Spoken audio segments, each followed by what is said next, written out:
अपने सभी देखने वाले दर्शकों का हम अपने इस चैनल पर स्वागत करते हैं। आज दुनिया में घटनाएं इतनी तेजी के साथ घटित हो रही हैं कि लोगों को समझने का और सोचने का मौका नहीं मिल रहा है। पाकिस्तान में क्या हो रहा है, अफगानिस्तान में क्या हो रहा है और सबसे बड़ी चीज रूस में क्या हो रहा है और यूक्रेन में क्या हो रहा है। सभी जगह घटनाएं बड़ी तेजी के साथ घटित हो रही हैं। लोग सोचते हैं, समझते हैं और आपस में बात करते हैं, लेकिन हमारे बच्चों से कोई नहीं पूछता कि वो क्या सोचते हैं। बच्चे भी तो सोचते हैं। आज हमने ये सोचा कि आज हम बच्चों से बात करें कि वो क्या सोचते हैं इन सब के बारे में। तो हमारे इस चैनल पर आज उपस्थित हैं अद्रिजा जी, कुमारी अद्रिजा नोएडा से, और नोएडा से ही निर्भय जी। तो हम इन दोनों का स्वागत करते हैं और उनका धन्यवाद भी करते हैं कि उन्होंने अपना समय निकाला हमारे इस चैनल पर आकर बात करने के लिए।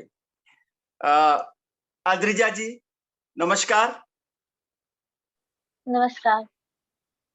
तो अद्रिजा जी, सबसे पहले आप अपने बारे में कुछ बताइए। मेरा नाम अद्रिजा लाल है, मैं 12वीं कक्षा में हूँ और मैं नोएडा की निवासी हूँ। यहाँ पर हम चर्चा करने में आए हैं कि रूसी और यूक्रेन के युद्ध के बारे में। तो आप सबको नमस्कार मेरा। बहुत बढ़िया, बहुत बढ़िया। तो आप भी, इसका मतलब है, देखिए जैसा मैंने कहा था कि बच्चे भी सोचते हैं, और रूस और यूक्रेन के बारे में आपके जुबान पर तुरंत आ गया कि क्या हो रहा है। तो अद्रिजा जी, आप ये बताइए कि रूस और यूक्रेन की ये जो लड़ाई हो रही है, तो भारत में इसके बारे में क्या सोचा जा रहा है, अद्रिजा जी? भारत में रूस और यूक्रेन वॉर में ये सोचा जा रहा है कि ये युद्ध खत्म कब होगा। इससे बहुत सारे लोगों पे असर पड़ रहा है, लॉस ऑफ लाइफ हो रहा है, बच्चे मर रहे हैं, लोग मर रहे हैं। भारत को भी इतना सारा बड़ा नुकसान हो रहा है कि वहां से हम इतने सारे पदार्थ चीजें लेते थे, ऑयल लेते थे, वेपन्स लेते थे, जो हमें अभी उपस्थित नहीं हो पा रहा है क्योंकि युद्ध चल रहा है। और ये एक पीस जो हम बना के रखते थे, हम सबसे मित्रता अपने नेबरिंग कंट्री से बना के रखते थे, वो भी खत्म हो रहा है। तो ये बहुत गलत बात है। बहुत बहुत ठीक बात कही आपने। युद्ध हमेशा नुकसान करता है। युद्ध से कोई फायदा नहीं होता। जान का नुकसान होता है, माल का नुकसान होता है, संबंधों का नुकसान होता है। देखते ही देखते युद्ध अपनी आग में सिर्फ उन्हीं देशों को नहीं लेता है जिनमें लड़ाई हो रही हो, बल्कि आसपास दूर दराज के देशों पर भी अपना प्रभाव डालता है।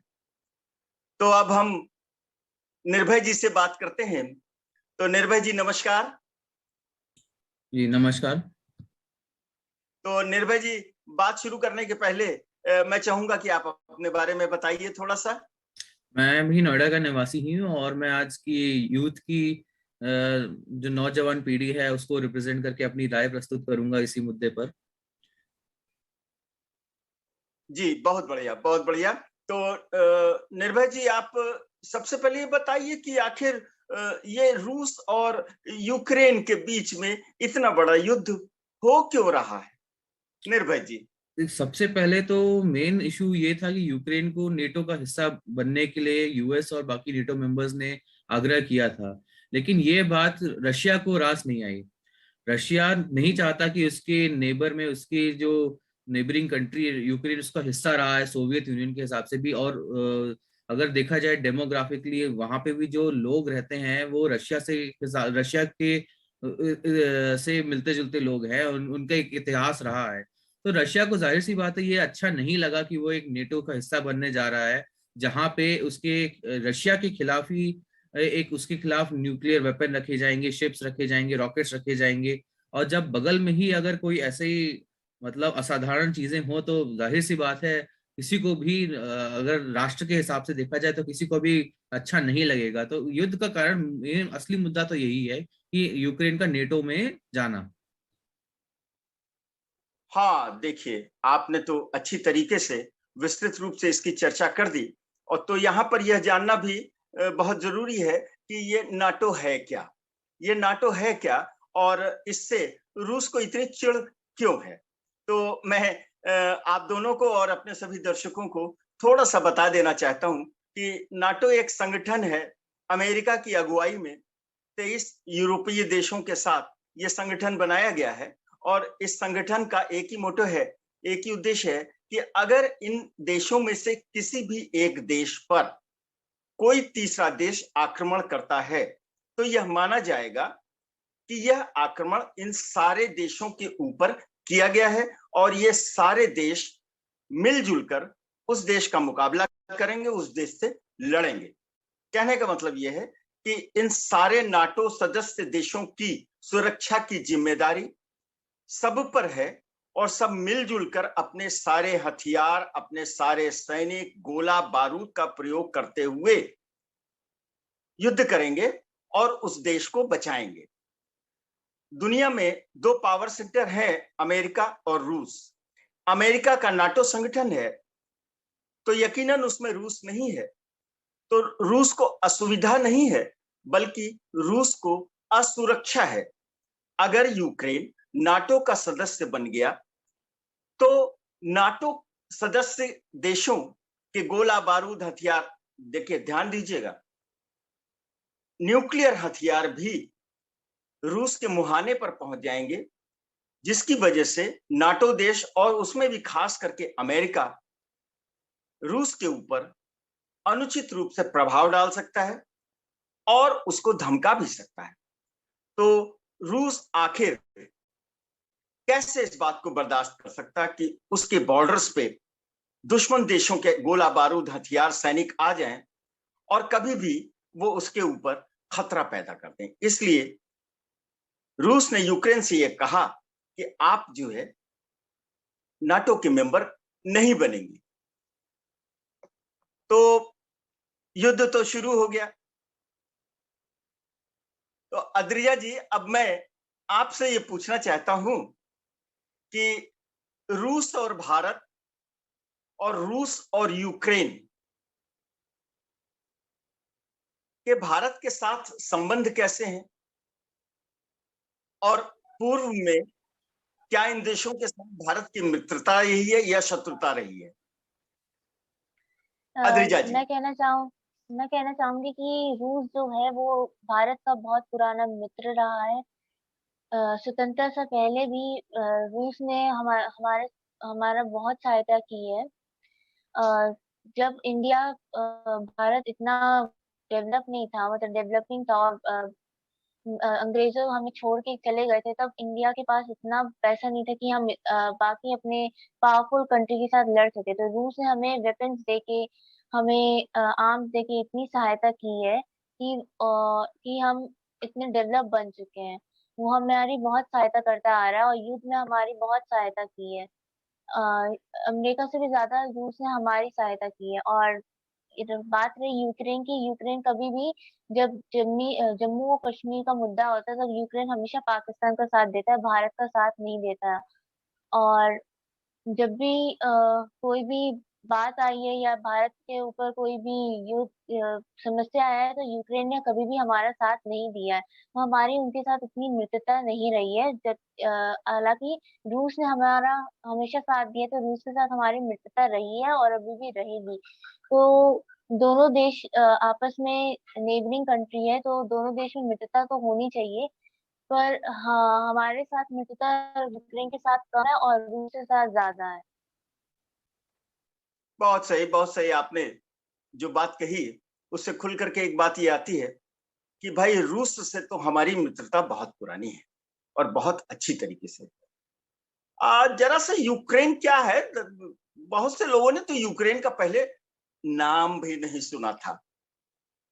तो निर्भय जी, अब मैं यही सवाल आपके सामने रखता हूं, थोड़ा सा इसमें परिवर्तन करता हूं और मैं आपसे ये पूछता हूं कि रूस यूक्रेन के इस युद्ध के दौरान भारत ने क्या अपने हितों की रक्षा की है या करने में समर्थ हुआ है? या इसको दूसरे तरीके से आप ये समझिए कि इस युद्ध के दौरान भारत की जो नीति रही है, मोदी जी की जो नीति रही है, क्या उसे आप ठीक समझते हैं या आप उसमें कुछ कमी पाते हैं। जी निर्भय जी। जी, जो मोदी जी की नीति रही है अभी तक यूएन में कि हम ना ही रूस के खिलाफ बोलेंगे, ना ही रूस का एकदम से समर्थन करेंगे, ये नीति बहुत अच्छी रही है मेरा मानना है। क्योंकि इसमें यह है कि रूस हमारा बहुत बड़ा साथी रहा है। चाहे वो बांग्लादेश का आजादी के टाइम पे हमारी मदद करना हो, चाहे हमें टेक्नोलॉजी ट्रांसफर करना हो, चाहे अलग अलग चीजों पे हमारा साथ रखना हो। कश्मीर के मुद्दे पे भी रशिया ने हमें साथ दिया था। उसने बोला था कि कश्मीर भारत का इंटरनल मुद्दा है, किसी को बाहरी को दखल देने की जरूरत नहीं है। इस मामले में रशिया हमारे साथ रहा है। तो उस हिसाब से देखा जाए तो हम जो मोदी जी की नीति रही है अभी तक रशिया के जो साथ में हमने जो किया है वो एकदम सही किया है। और अभी जो नीति हमने कभी भी उनके खिलाफ नहीं बोला है, ना ही रशिया ने हमारे खिलाफ बोला है। ये बहुत ही अच्छी बात है। इससे यही है कि आगे भी दोस्ती हम लोग की रहेगी। जी आपने बिल्कुल सही कहा निर्भय जी। और मैं आपको थोड़ा सा इतिहास में ले जाकर के अगर अपनी बात भी कहना चाहूं यहाँ पर, तो जिस समय भारत स्वतंत्र हुआ तो यकीनन एक नया देश बना पाकिस्तान। भारत के प्रधानमंत्री नेहरू जी थे जिन्होंने कहा कि हम किसी का पक्ष नहीं लेंगे, हम किसी गुट में नहीं जाएंगे। उस समय विश्व में 2-4 गुट थे और भारत ने नेहरू जी के नेतृत्व में गुट निरपेक्षता की नीति अपनाई। बहुत अच्छा है, हम किसी के पक्ष में नहीं है, किसी के विपक्ष में नहीं है, हम सत्य के साथ हैं। सत्यमेव जयते भारत का यही मूल मंत्र था। लेकिन निर्भय जी और दिर्जा जी, आप मानेंगे कि इसके साथ कुछ कमियां भी जुड़ी हैं। अगर आप इस नीति का पालन करते हैं तो आपका कोई दुश्मन नहीं होता, तो आपका दोस्त भी नहीं होता। पाकिस्तान ने इसके विपरीत अमेरिका का दामन थामा और अमेरिका के गुट को उसने पकड़ लिया। इसके एवज में अमेरिका ने उसको हर तरीके की सहायता दी और उसको भी कुछ संगठनों का सदस्य अपने साथ बनाया। इसका परिणाम यह हुआ कि जिस समय 1971 में, 1965 में, 1948 में जब जब पाकिस्तान से हमारा कॉन्फ्लिक्ट हुआ तो हमें आर्थिक रूप से, सामरिक रूप से और सपोर्ट के रूप में भी अमेरिका ने सहयोग नहीं किया, सपोर्ट नहीं किया। इसकी पराकाष्ठा तब हुई जब 1971 में अमेरिका ने इंदिरा गांधी के ऊपर इस बात का प्रभाव डाला, जोर डाला कि वो बांग्लादेश मुक्ति के संग्राम में अपने हाथ पीछे खींच लें, नहीं तो हम अपना 7वां बेड़ा भारतीय जल सीमा में भेज देंगे। 7वां जल बेड़ा जो है उनका न्यूक्लियर वेपन से लैस एक बहुत ही शक्तिशाली बेड़ा था जो किसी भी देश को समाप्त, विध्वंस कर देने में समर्थ था। इंदिरा गांधी ने इसके लिए मना कर दिया और अमेरिका ने अपना ये 7वां बेड़ा भेज दिया। उस वक्त जब हिंदुस्तान के साथ कोई नहीं था, तब रूस खड़ा हुआ और रूस ने अमेरिका से यह कहा कि अपने 7वें बेड़े को अगर आप भारतीय जल सीमा के अंदर लाएंगे तो हम इसका प्रतिकार करेंगे। लेकिन अमेरिका ने ध्यान नहीं दिया और उनका बेड़ा चलता रहा और उनके बेड़े के भारतीय जल सीमा में आने के पहले ही रूस ने अपनी 2 न्यूक्लियर पनडुब्बी भारतीय जल सीमा में, भारतीय जल सीमा के बॉर्डर पर भेज दिया और धमकी दे दी कि अगर वो बेड़ा आया तो हम अपने न्यूक्लियर वेपन से उस बेड़े को उड़ा देंगे। ये एक बहुत बड़ा सपोर्ट था। अमेरिका, आपको जानकर खुशी होगी कि अमेरिका अपना 7वां बेड़ा भारतीय जल सीमा के अंदर लाने की हिम्मत नहीं कर पाया। युद्ध समाप्त हुआ, बांग्लादेश स्वतंत्र हुआ, मुजीबुर रहमान वहां के प्रधानमंत्री बने, लेकिन वो 7वां जल बेड़ा वहीं से अमेरिका को वापस चला गया। हमारी रूस से बहुत पुरानी दोस्ती है। और जहां तक यूक्रेन का सवाल, इसके अलावा भी रूस से हमको लगातार हथियार देता है, हमें टेक्नोलॉजी देता है, इक्विपमेंट्स देता है, हैवी मशीनरी देता है, टर्न की प्रोजेक्ट देता है। शायद अमेरिका उतना हमारी सहायता नहीं करता। देखिए, दुनिया में कोई चीज भी जो है वो मुफ्त में नहीं मिलती, हमको रास्ता मुफ्त में नहीं देता है, हम उसका पैसा देते हैं, लेकिन वो देता है हमारे समय पे, हमारे साथ खड़ा होता है। तो ये तो हुआ रूस और यूक्रेन। आपको ये भी जानकर आश्चर्य होगा, बहुत से लोग नहीं जानते यूक्रेन को। क्या है यूक्रेन? नाम भी नहीं सुना। यूक्रेन एक ऐसा देश है जो जब सोवियत यूनियन का विघटन हुआ तो 5 देश बनी, उसमें एक यूक्रेन था। लेकिन दुर्भाग्यवश या उनकी कुछ ऐसी सोच थी कि उन्होंने भारत का साथ कभी नहीं दिया और पाकिस्तान को उन्होंने ज्यादा से ज्यादा हथियार दिए। पाकिस्तान के पास जो इस समय 400 टैंक हैं वो यूक्रेन के दिए हुए हैं। भारत के विरोध के बावजूद भी उन्होंने पाकिस्तान को जो है वो टैंकों की सप्लाई की। इसके अलावा भी कश्मीर मुद्दे पे उन्होंने कभी भी भारत का समर्थन नहीं किया और जब जब यूएनओ में पाकिस्तान ने कश्मीर के इश्यू को उठाया तो वो पाकिस्तान के साथ खड़े हुए और यहां तक कि कश्मीर के मुद्दे पर जो एक पत्र दिया गया था, उस पत्र पर को लाने वाला, उस पत्र को सबमिट करने वाला along with other countries, some countries, Ukraine था। इस तरीके से यूक्रेन भारत का अगर शत्रु देश नहीं है तो भारत का मित्र देश भी नहीं।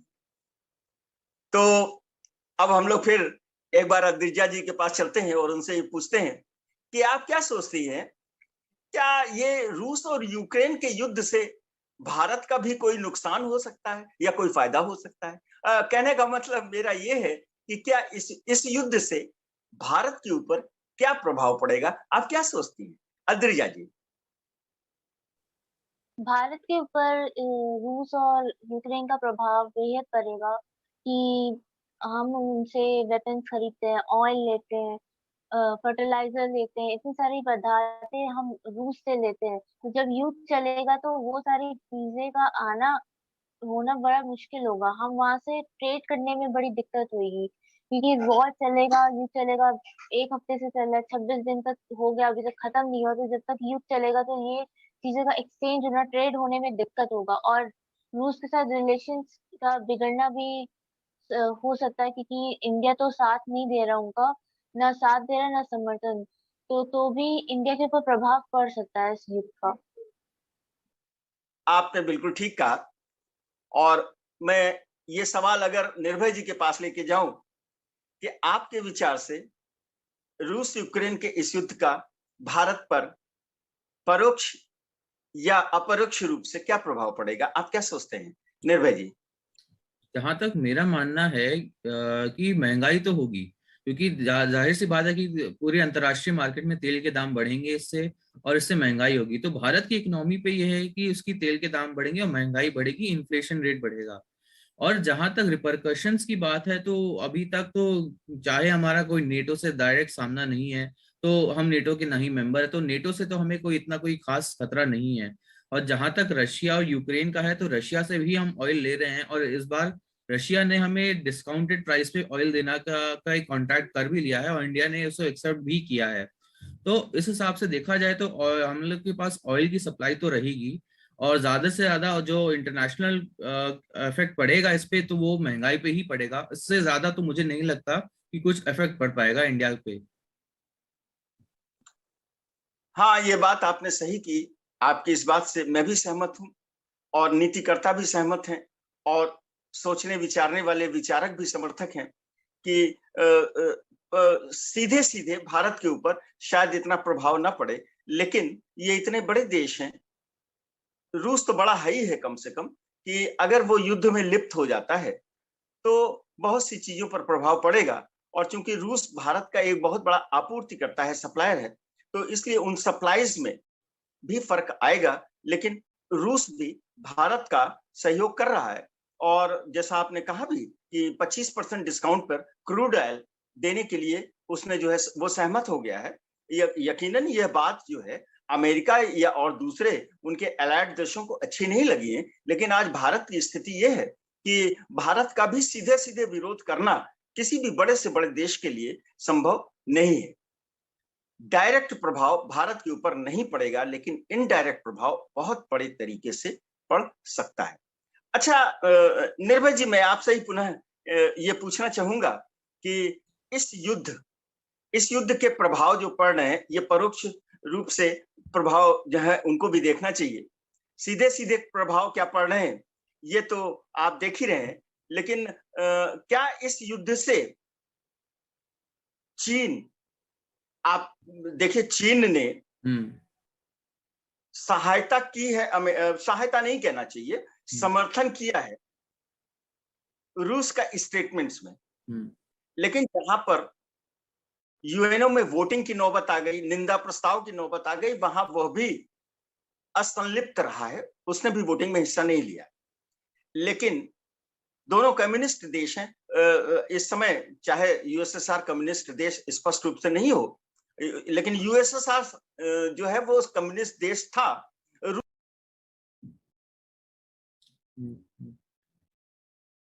इसी समय वो जो है कम्युनिस्ट देश था। तो चीन उसकी सहायता कर रहा है, और अगर आप देखिए एग्रेसर के रूप में जो रूस की मान्यता हो गई है, लोगों ने मान लिया है, तो चीन को भी अग्रसर माना जाता है। और चीन के एजेंडे में भी क्या नाम है उसका, ताइवान पर कब्जा करने का उसका अपना प्लान है। तो भारत के प्रति चीन का रुख, ताइवान के प्रति चीन का रुख, या इस मौके का फायदा कहीं से उठा करके पाकिस्तान क्या भारत के ऊपर कोई प्रॉब्लम पैदा कर सकता है भविष्य में? निर्भय जी, अगर भविष्य का देखा जाए तो सबसे पहले चीन और रशिया की मैं बात करना चाहूंगा।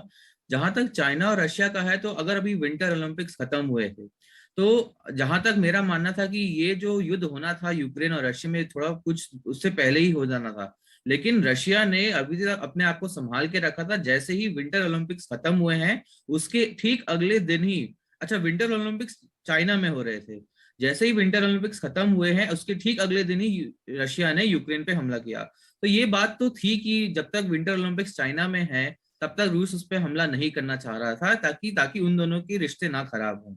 और रशिया और चाइना में भी S-400 मिसाइलों का भी एक कॉन्ट्रैक्ट हुआ है, जो कि सेम चीज इंडिया के साथ भी हुई है।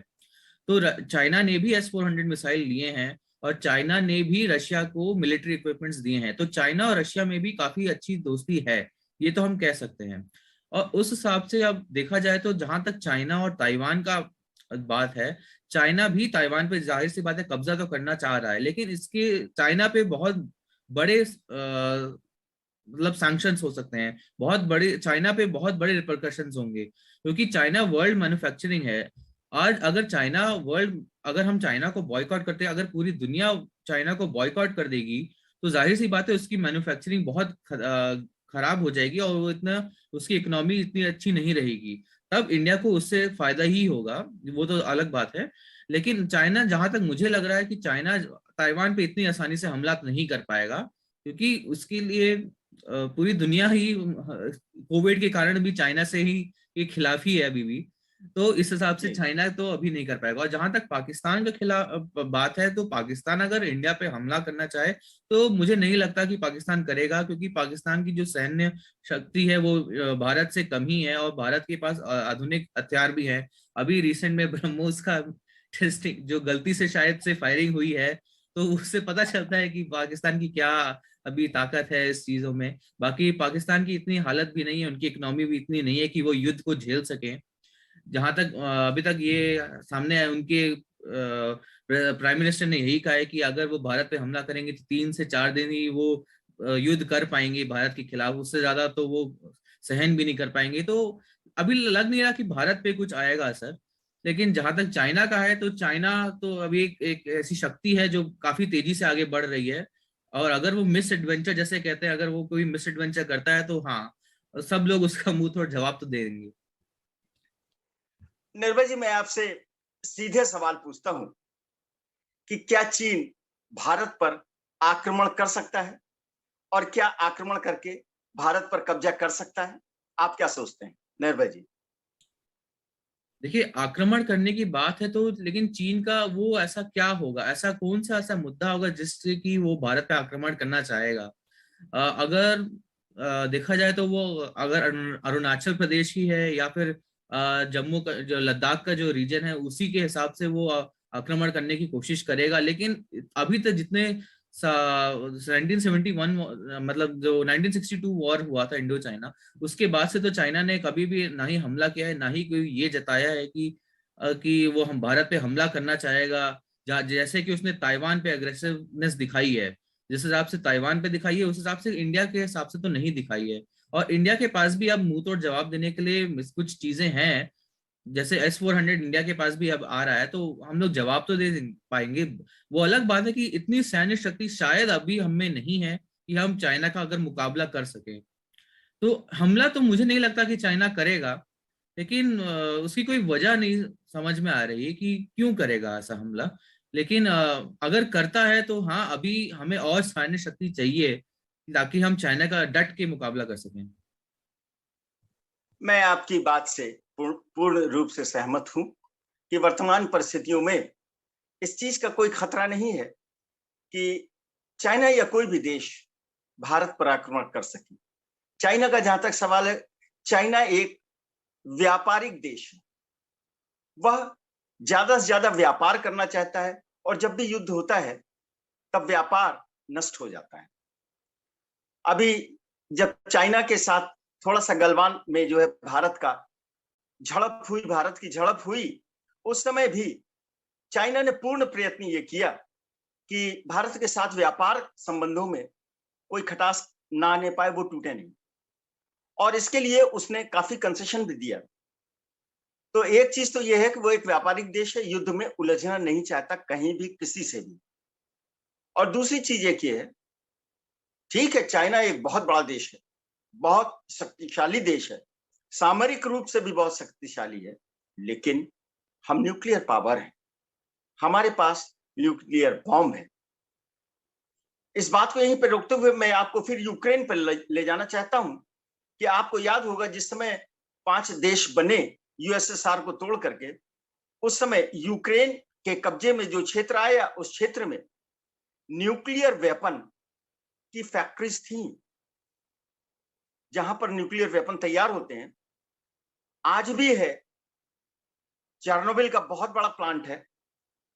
उस समय यूक्रेन के हिस्से में 900 न्यूक्लियर वेपन आए, लेकिन ये दुनिया के जो बहुत बड़े देश हैं, शक्तिशाली देश हैं, उनका ये सोचना है कि सारी शक्तियां सिर्फ उन्हीं के पास रहें और किसी दूसरे के पास शक्तियां ना रहें, शक्तिहीन रहें तो बड़ा अच्छा है।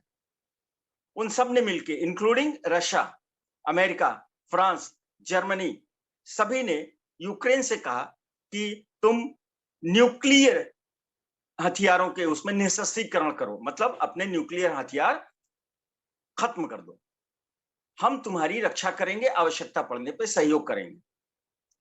उस समय यूक्रेन उनके कहने में, बहकावे में आ गया और उसने अपने कब्जे में रखे गए 900 न्यूक्लियर वेपन को भी रशिया को वापस कर दिया और अपना सारा न्यूक्लियर प्रोग्राम सिर्फ पावर को छोड़ करके उन्होंने बंद कर दिया।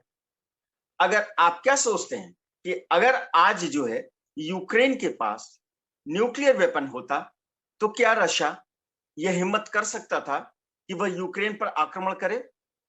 जिन लोगों ने यूक्रेन को रक्षा करने का वचन दिया था, वह दूर दूर अपनी खिड़कियों पर बैठे तमाशा देख रहे हैं और उन सब ने साफ साफ कह दिया है कि यूक्रेन में आकर लड़ने के लिए वो अपने सैनिक नहीं भेजेंगे।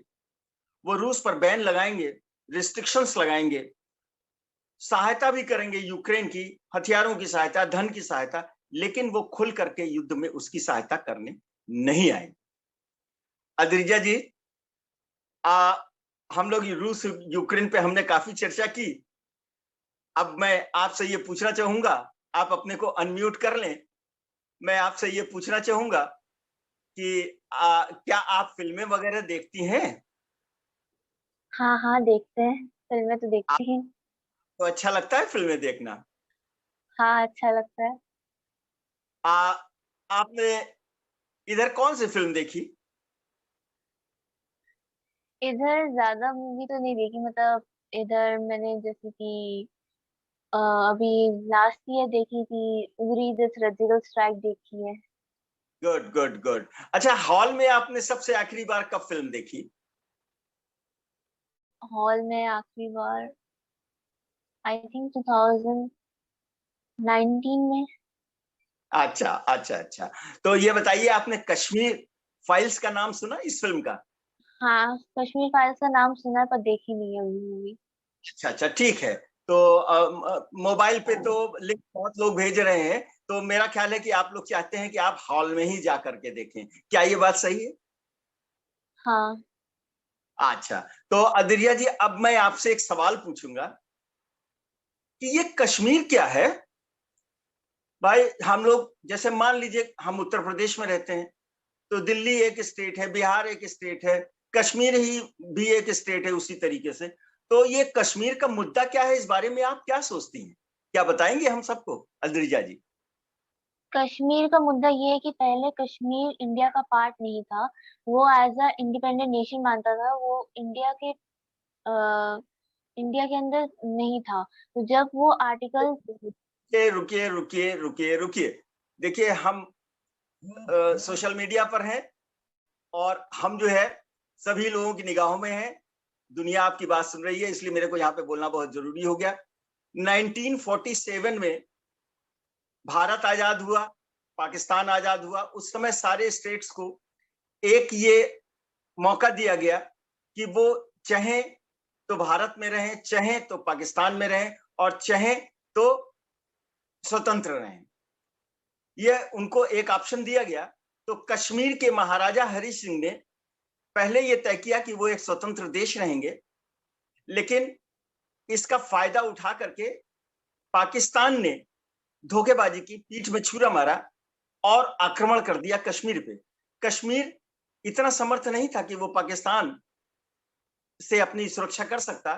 तो अंततः उसने भारत से कहा कि आप हमारी रक्षा कीजिए। तो भारत ने कहा ये अंतरराष्ट्रीय मामला है, दो देशों के बीच में हम तब तक जो है वो इंटरफेयर नहीं कर सकते जब तक कि आप अपनी सहमति न दें कि आप भारत में विलय करना चाहते हैं। तो कश्मीर के महाराजा ने अपनी सहमति लिखित रूप में दे दी, भारत में कश्मीर का विलय हो गया, और कश्मीर भारत का शुरुआत से पार्ट था। कश्मीर कभी भी स्वतंत्र देश नहीं था।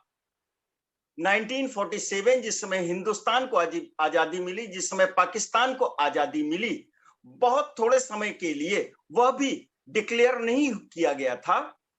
एक अजीब सी लिक्विड स्टेट बनी रही कश्मीर की, लेकिन तुरंत इसका विलय हिंदुस्तान में हो गया। ये कभी स्वतंत्र देश नहीं था, ये भारत का शुरुआत से ही अभिन्न अंग था। और आज भी भारत सरकार की यही मान्यता है, यही स्टैंड है कि कश्मीर हमारा अटूट अंग है।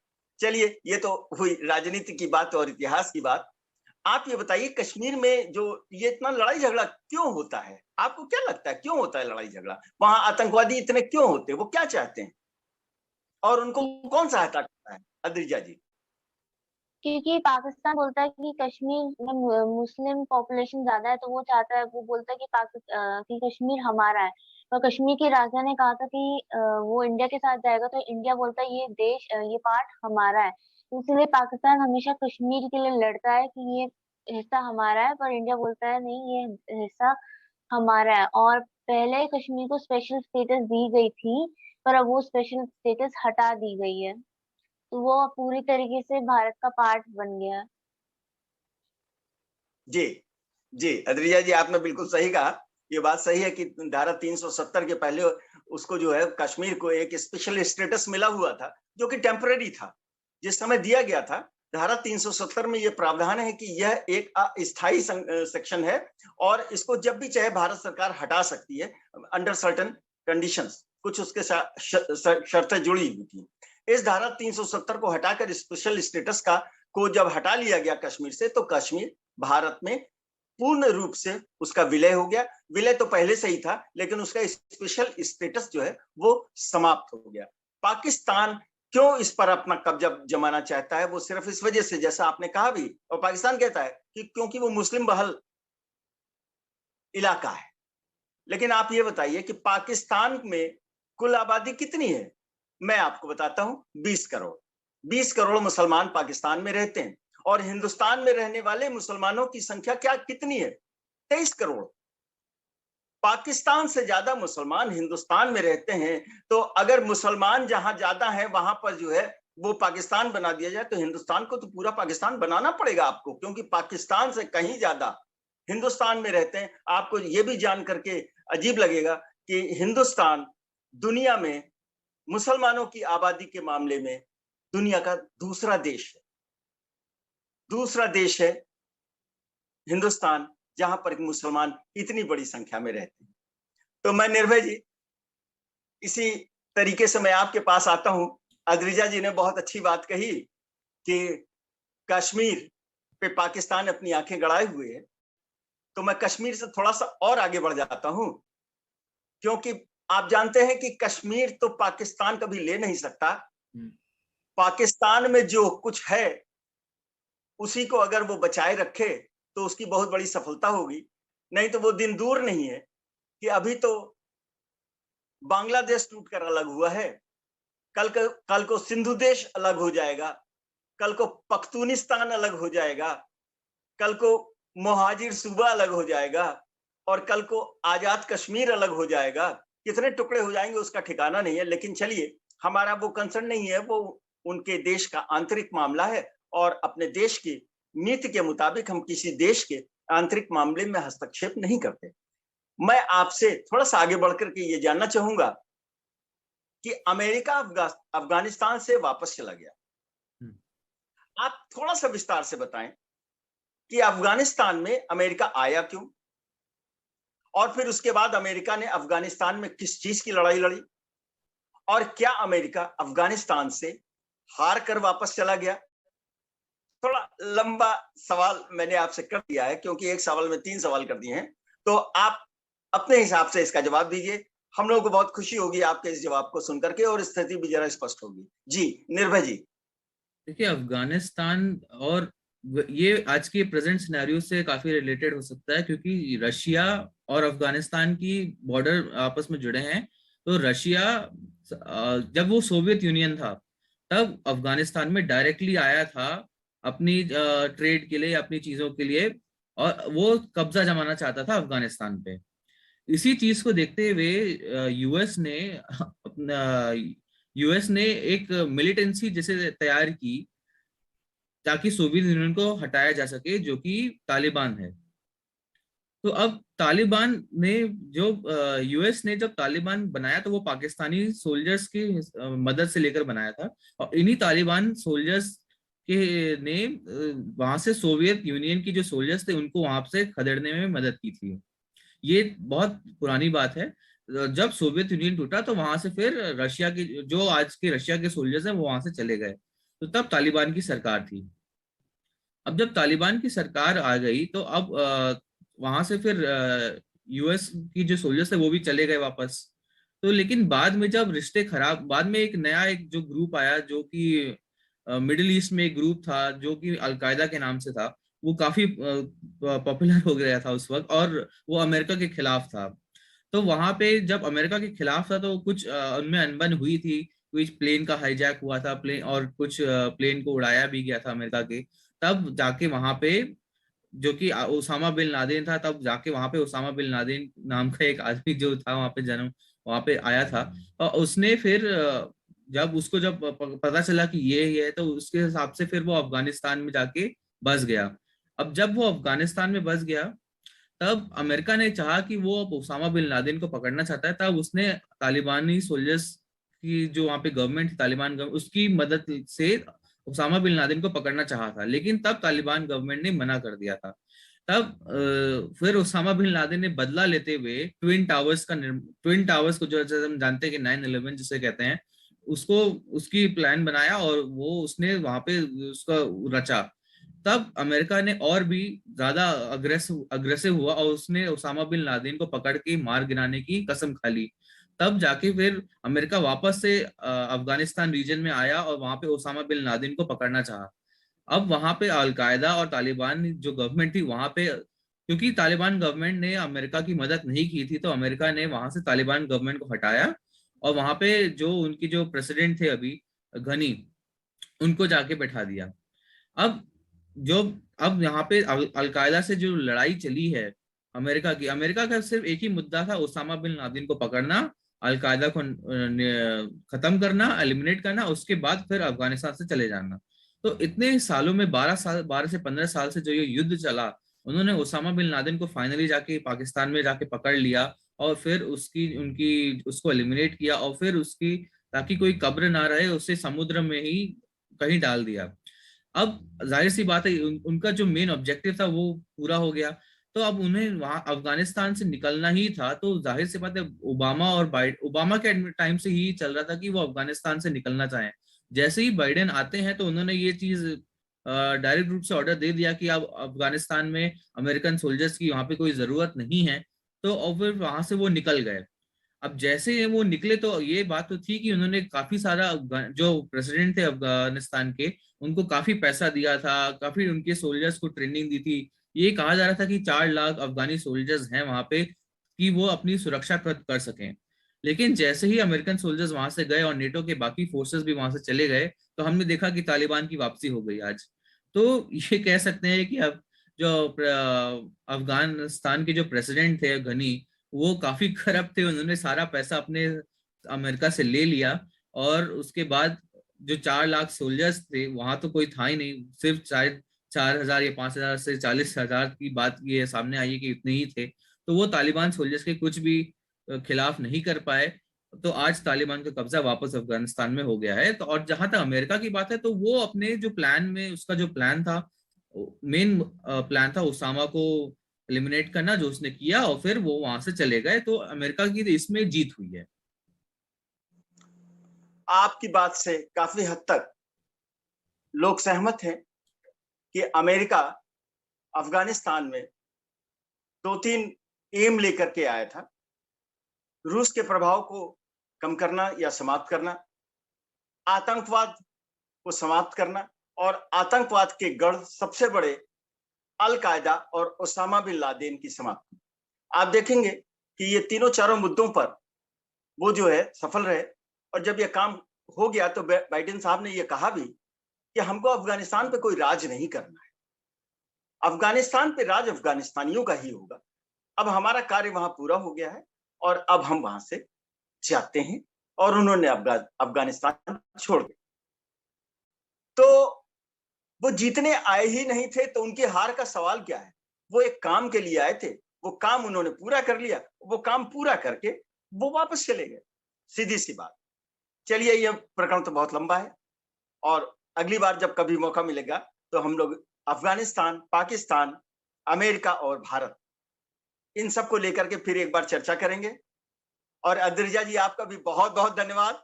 निर्भय जी, आपका बहुत धन्यवाद। आप लोगों ने अपना समय दिया। आपकी बातें सुन करके सभी को बहुत अच्छा लगा होगा। धन्यवाद अद्रिजा जी। धन्यवाद। धन्यवाद। और निर्भय जी, आपका भी बहुत बहुत धन्यवाद। शुक्रिया। और दर्शकों, आपका भी बहुत बहुत धन्यवाद कि आपने हमारे इस चैनल को सुना। और बहुत जल्दी हम आपके सामने, जैसा मैंने अभी निर्भय जी से कहा, कि पाकिस्तान, अफगानिस्तान, अमेरिका और भारत के संबंध में क्या सोचते हैं हम लोग, या क्या होना चाहिए या क्या हो रहा है, इसको लेकर के आएंगे। आपको बहुत बहुत धन्यवाद। नमस्कार।